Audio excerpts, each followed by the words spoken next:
Afterword by This is page Robert V. Conte, 344 page from the book Art of Retired by Tim 344. Lapetino. Afterword, Robert V. Conte. First paragraph. My introduction to video games began during the summer of 1976 when I was 6. Our family had spent the entire day at Nunley's Carousel, an amusement park in Freeport, Long Island, which had recently added a coin-operated machine area that Dad was especially excited about. Brackets, New York, outlawed pinball when I was a youngster, he said. You boys have no idea what fun you're in for. While Pop amused himself, reliving his youth, I walked around the arcade, staring at what seemed to be an endless supply of games. Sea Devil, Indy 500, and F1, to name a few.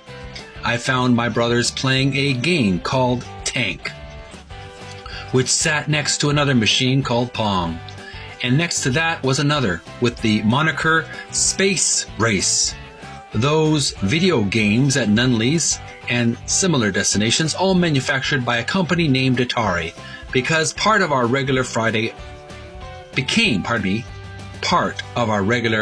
outings. Struggling with prejudice as a biracial kid in my neighborhood, my chosen outlet of escape was imagination anywhere I could find it. Comic books, monster movies, and after that fateful day at Nunley's, video games. In 1980, the local Sears electronics department spotlighted an amazing item for the holiday season. The Tele Games Video Arcade, a home entertainment system with interchangeable cartridges. Every visit to the department store was an opportunity to play Target Fun on their demonstration model. When the time came to make our Christmas lists, we made sure to reference the page from the Sears Wish book, including the system's description and catalog number. Santa Claus was good to us that year. Under our Christmas tree was the Atari video computer system, brackets VCS, although it had a different name and different colors. It was unmistakably the same awesome console we played inside Sears. Second after the annual Christmas morning photo was snapped, the outer box to the VCS was ripped open.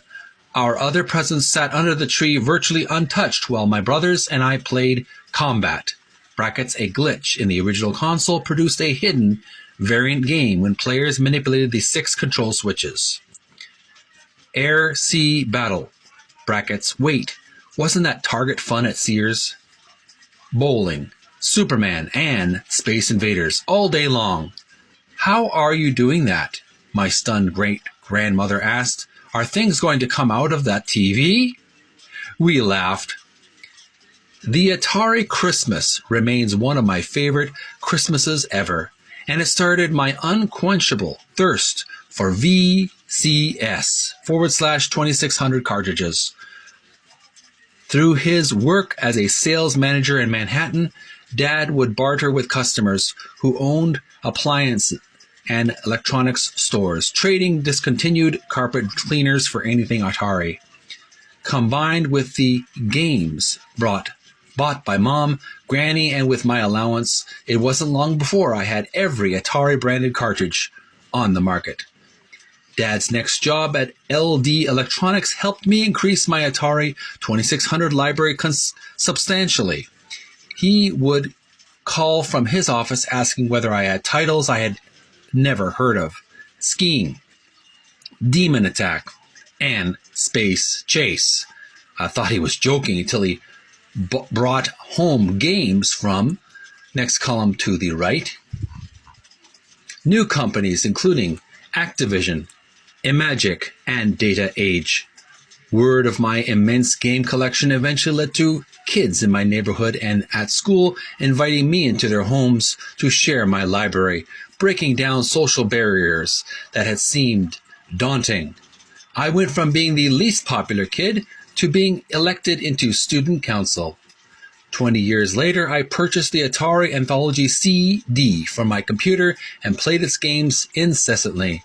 but the artwork featured on the box was missing. This was a significant loss considering the connection between these powerful images and the playing ritual.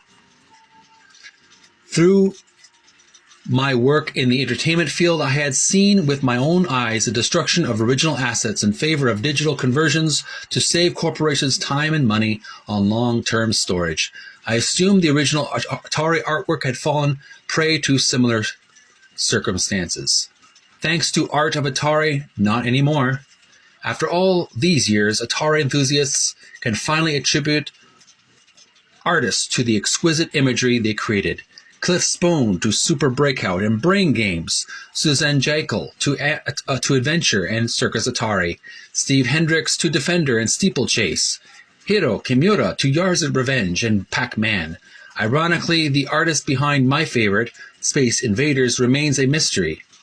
There might be a connection between Space Invaders and painter Gary Norman, the man responsible for the rock group Boston's iconic spaceship on the cover of the album Don't Look Back, but months of research couldn't verify that claim. The work is an intense illustration that tells quite a different story than its arcade cabinet art. The VCS/2600 image depicts UFOs shooting ray beams down upon the planet. Look closely through the ship's transparent top and you will see an actual city inside it. My then 10-year-old self came to realize that the aliens were not there to destroy us, they were capturing cities to study us. Take a look at the box art inside this book and judge for yourself. Throughout its almost 45-year history, Atari created hundreds of arcade and home video games, each an art form unto itself. The company enhanced that experience with original artwork, encouraging consumers to embrace a new era of entertainment, the electronic age. As a child that grew into an adult during that wonderful, quote-unquote, golden age, I was blessed to experience how Atari and video games changed the world forever. Finally, this amazing imagery has received the recognition it deserves. So have the people behind it. Robert V. Conte, Queens, New York, April 11th, 2016. And there's a little bit of a description of Robert V. Conte. Robert V. Conte is a pop culture consultant who, with a vast memorabilia collection, utilizes his expertise on a myriad of officially licensed products for Disney, Warner Brothers, and Toho Co. Limited. He lives in New York and has 3 children. And this is on page... What is this? Page 344. And my friends, it is already New Year's Eve. I've sort of made it to the end before New Year's Eve, but I'm going to take a little break and to enjoy the rest of the evening. I will continue the rest of this book. It's basically just credits, endnotes, and about the author.